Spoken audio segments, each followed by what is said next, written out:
Kemudian pada halaman 16 itu tadi ibarat lautan, dua lautan. Itu maka angka 55-nya itu adalah kata fatahna. Bahwa Allah memberikan kemampuan, kemudian diberikan juz yang di dalamnya ada halaman yang ke-16. Maka sesungguhnya pada halaman 16 itu kami bukakan. Fatahna. Allah bermaksud membukakan. Kemudian kunci-kunci. Mafatah. Mafatih. Kunci-kunci. Angkanya 54.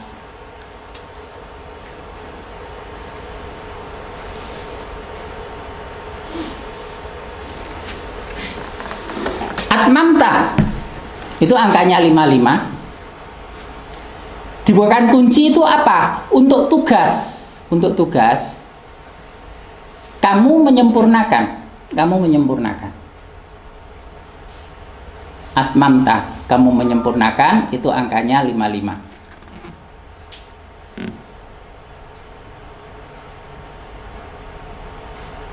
Apa yang disempurnakan? Jadi kan dasar itu tadi masih benih, masih benih. Benih itu butuh tumbuh menjadi pohon juz tadi itu. Nah, ini namanya proses menumbuhkan dan menyempurnakan. Dari benih bagaimana menjadi pohon juz. Tumbuh menjadi batang, cabang, dan ranting, akhirnya menghasilkan buah. Akhirnya menghasilkan buah. Kalau ibarat pohon yang baik, itu kan di dalam Al-Imran itu kan juga ada. Apa itu? Al-Imran 110 insya Allah. Al-Imran 110.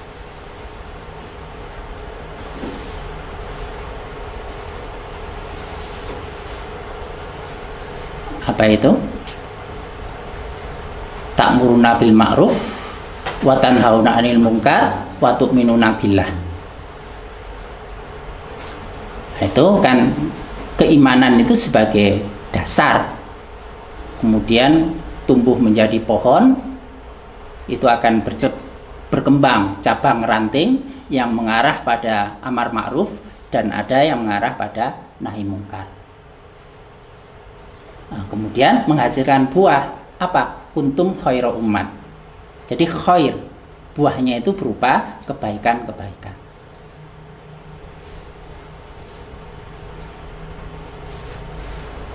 Ini kalau ada yang bisa menuangkan itu dalam satu kaligrafi itu silakan. Saya sudah meminta beberapa orang tapi belum bisa mewujudkan itu. Surah Ali Imran ayat 110. Jadi dasar akarnya itu adalah keimanan, itu benih dan akar. Apa itu benih dan akar-akarnya? Kemudian batang, cabang rantingnya itu mengarah pada amar ma'ruf satu sisi dan nahi mungkar. Kemudian menghasilkan buah berupa khair, karena kuntum khairu ummat. Itu khairu ummat. Nah, yang disempurnakan itu adalah kebaikan, al-husna, kebaikan itu 104. Karena dasar jiwa itu unsur kebaikan ada, unsur kelemahannya juga ada. Tetapi kebaikan itu tetap lebih banyak daripada kelemahannya.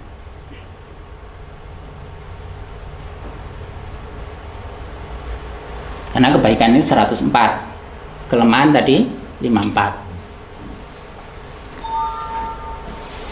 Dan menghilangkan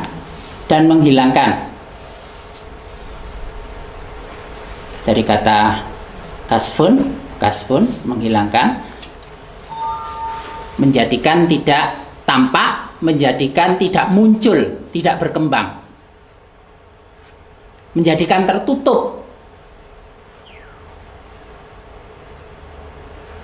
Menghilangkan, angkanya 55. Nasgun, gangguan atau yang merusak, angkanya juga 55.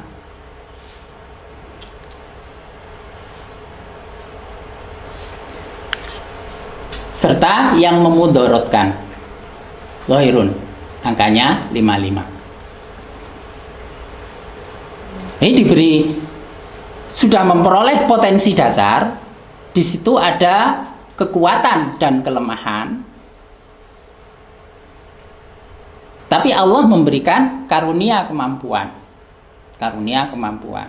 Serta dimudahkan dengan adanya juz, itu dibukakan kunci-kunci dalam hal mana kamu mengemban tugas untuk menyempurnakan pertumbuhan kebaikan. Serta menekan, menghilangkan yang sifatnya mengganggu, merusak, dan menimbulkan kemudorotan.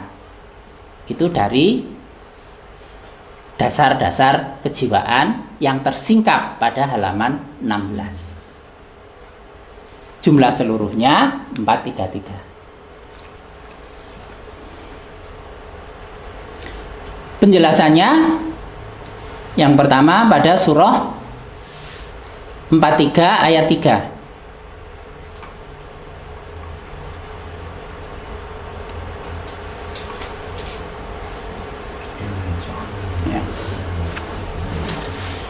Inna ja'alnahu Qur'anan Arabiyyan la'allakum taqilun. Sesungguhnya kami menjadikan Al-Qur'an dalam bahasa Arabian, bahasa Arab yang lalu sudah diterangkan. Bahasa Arab itu sebagai bahasa surga, bukan lughatil Arabiyyah. La'allakum taqilun, supaya kamu memahami.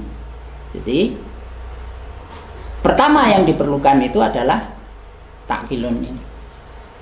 Memperoleh pemahaman.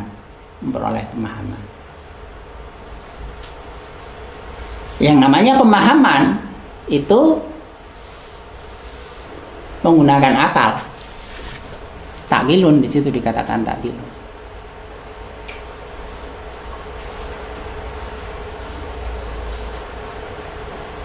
Kata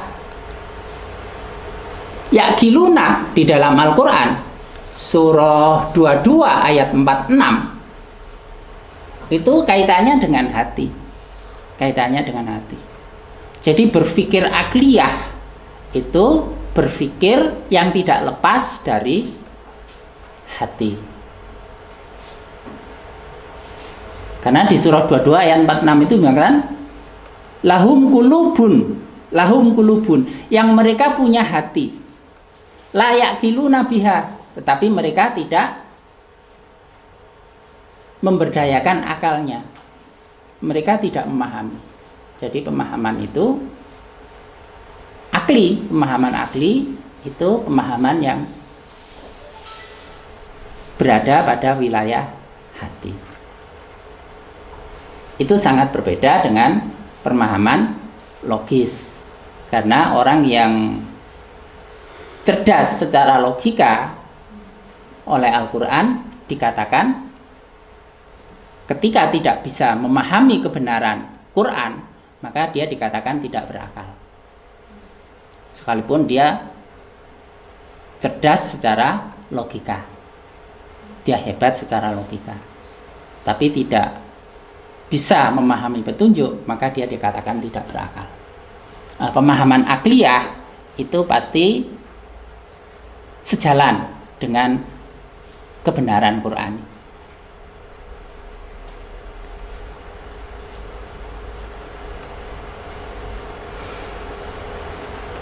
Yang pertama ialah ini bagaimana memahami itu. Karena itu tingkatannya setelah membaca itu hendaknya diikuti dengan upaya pemahaman.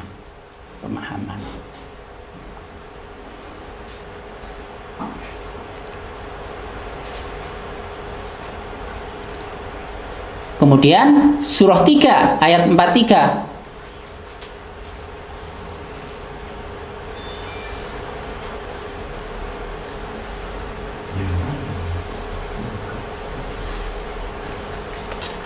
Ya Maryam uqnuti li rabbiki wasjudi warka'i ma'arrakiin. Maryam, taatlah kepada Rabbmu sujud dan rukuklah bersama orang-orang yang rukuk. Nah, kalau sudah dipahami, itu diikuti dengan ketaatan. Dengan ketaatan.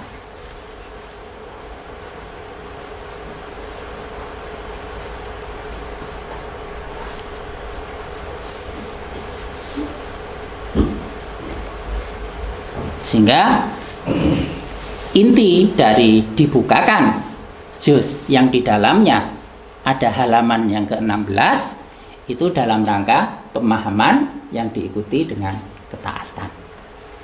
Jadi kalau dibukakan juz itu tujuannya bukan yang lain-lain. Tujuannya adalah ketaatan. Soal penjelasan yang lalu di sini itu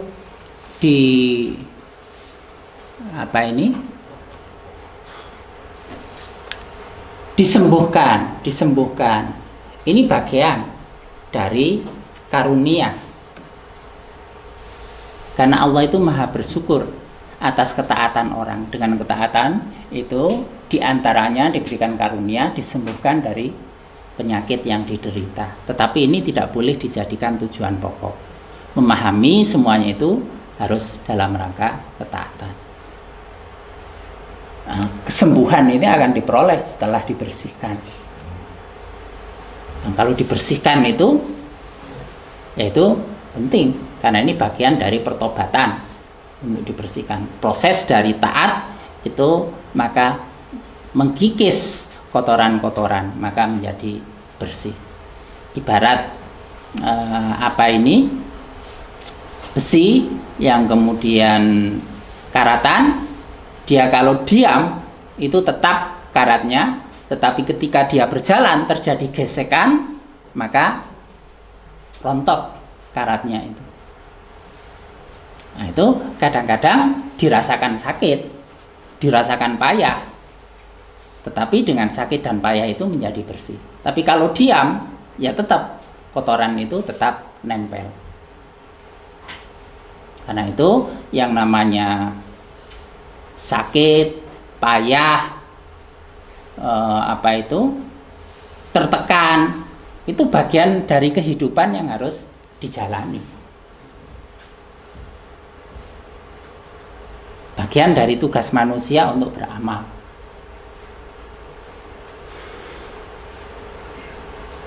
Bahkan ada hadis yang mengatakan tidak ada, diantaranya ada dosa yang tidak bisa terhapus kecuali dengan kelelahan bekerja. Misalnya seperti itu. Jadi kelelahan, capek itu asalkan merontoki dosa, itu bagian yang memang harus dilakukan.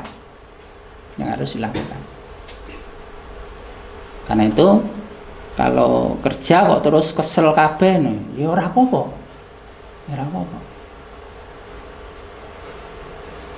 Wong itu untuk merontoki dosa kok. Malah lek perlu kerja didik wis kesel kabeh.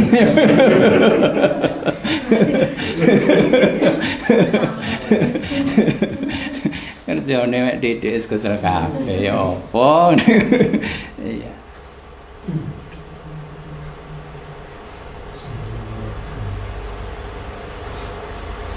Di antara dialog Rasulullah dengan sahabat itu kan mengatakan hendaknya setiap kamu itu bersedekah. Lalu ada yang bertanya, bagaimana Nabi kalau tidak ada sesuatu yang bisa disedekahkan? Maka jawaban Nabi ialah bekerjalah kamu biadih, i'malu biadih, bekerjalah kamu dengan hasil usahamu, maka sebagian gunakan dan selebihnya engkau sedekahkan.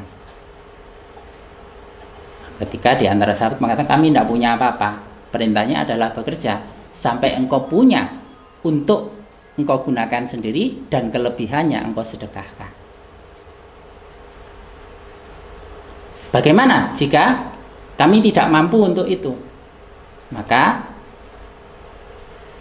tolonglah menolong orang lain. Jadi kalau tidak harta maka sifatnya menolong. Berarti ini dengan tenaga. Dengan tenaga. Kalau dengan tenaga tidak bisa, kalau tidak mampu untuk itu, maka mengajak pada orang lain untuk berbuat kebaikan. Nah, mengajak ini sifatnya lisan. Jadi berbuat, bersedekah itu mulai dari harta, perbuatan maupun lisan. Tapi yang didahulukan itu kan harta.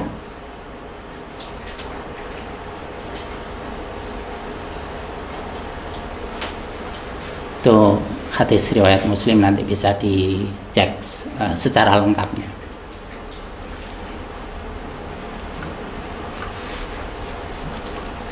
Maryam itu angkanya kan 98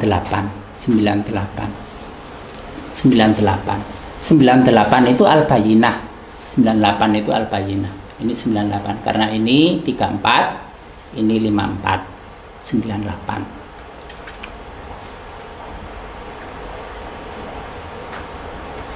98 atau 88? 88 ya? 88.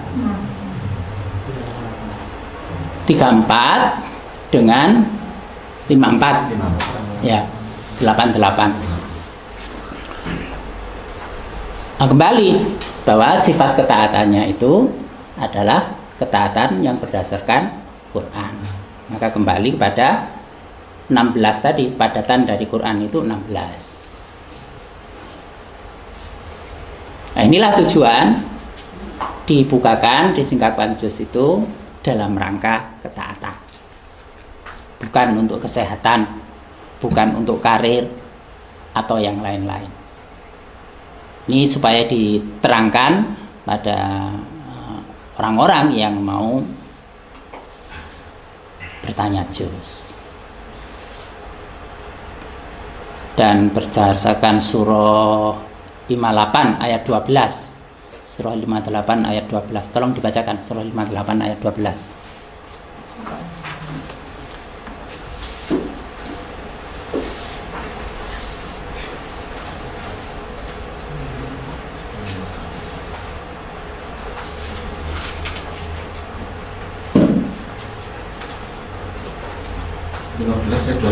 Ayat 58 ayat 12. Surah 58 ayat 12. Hai orang-orang yang beriman, apabila kamu mengadakan pembicaraan khusus dengan Rasul, hendaklah kamu mengeluarkan sedekah kepada orang miskin sebelum pembicaraan itu. Ya. Yang demikian itu adalah lebih baik bagimu dan lebih bersih. Jika kamu tiada memperoleh yang akan disedekahkan, maka sesungguhnya Allah Maha Pengampun lagi Maha Penyayang. Ya, maka pengamalan ayat ini diantaranya maka ketika tidak konsultasi khusus atau menanyakan juz, itu disarankan untuk bersedekah pada fakir miskin terlebih dahulu. Maka itu tolong diterangkan pada orang-orang yang tidak menanyakan juz itu supaya dia bersedekah pada fakir miskin terlebih dahulu menurut kemampuan.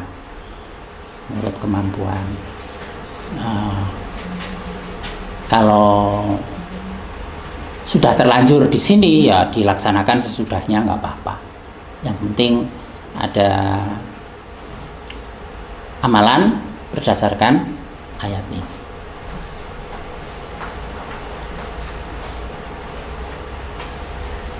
Itu baik yang konsultasi persoalan khusus maupun yang menanyakan juz. Itu sebagai bentuk jihadnya bahwa dia sungguh-sungguh dalam tujuannya untuk mengetahui juz diri dan bertanya juz itu dalam rangka memahami dan untuk mentaati isi. Adapun dasar jiwa itu kalau diteliti dari 30 juz yang ada, itu ada yang dasar jiwanya itu surah ke-6, ada yang surah ke-8, surah ke-9, 10 dan seterusnya. surah 6 itu juz 2 dan 4, dasar jiwanya 8 itu juz 3, 5 dan 28. Kemudian dasar jiwa surah 9 itu juz 10, 17, 24 dan 27. Dasar jiwanya 10 ini yang paling banyak, juz 6, 8, 9, 12, 20 dan 21. Dasar jiwanya surah 11 ini ada 3 juz. Dasar jiwanya 12 itu hanya juz 18. Dasar jiwanya 13 itu ada 3 juz. Dasar jiwa 14 juga 3 juz. Dasar jiwa surah 17 1 juz, 27 1 juz dan 47 29. Tidak termasuk di sini itu juz 30. Juz 30 ada format tersendiri. Nah itu insya Allah yang akan diuraikan pertama kali untuk pertemuan yang akan datang itu penjelasan dasar jiwa untuk juz tertentu ini. Ini kita mulai dari mana? Yang banyak aja dulu, Pak. Oh, yang banyak dulu. Yang banyak dulu. Berarti yang punya hak yang juz 10, yang dasar jiwa 10 ya. Dasar jiwa surah 10. Surah 10. Ya, sudah insya Allah pada pertemuan yang akan datang akan kita terangkan bagian ini. Dasar jiwa surah yang ke-10 ini ada 6 juz. Juz ini mesti punya kesamaan sifat. Hanya saja nanti akan terjadi variasi dari sifat-sifat itu karena percampuran dari unsur surah yang lain. Katakanlah sebagai unsur pokok dasar jiwa itu adalah air yang berwarna merah.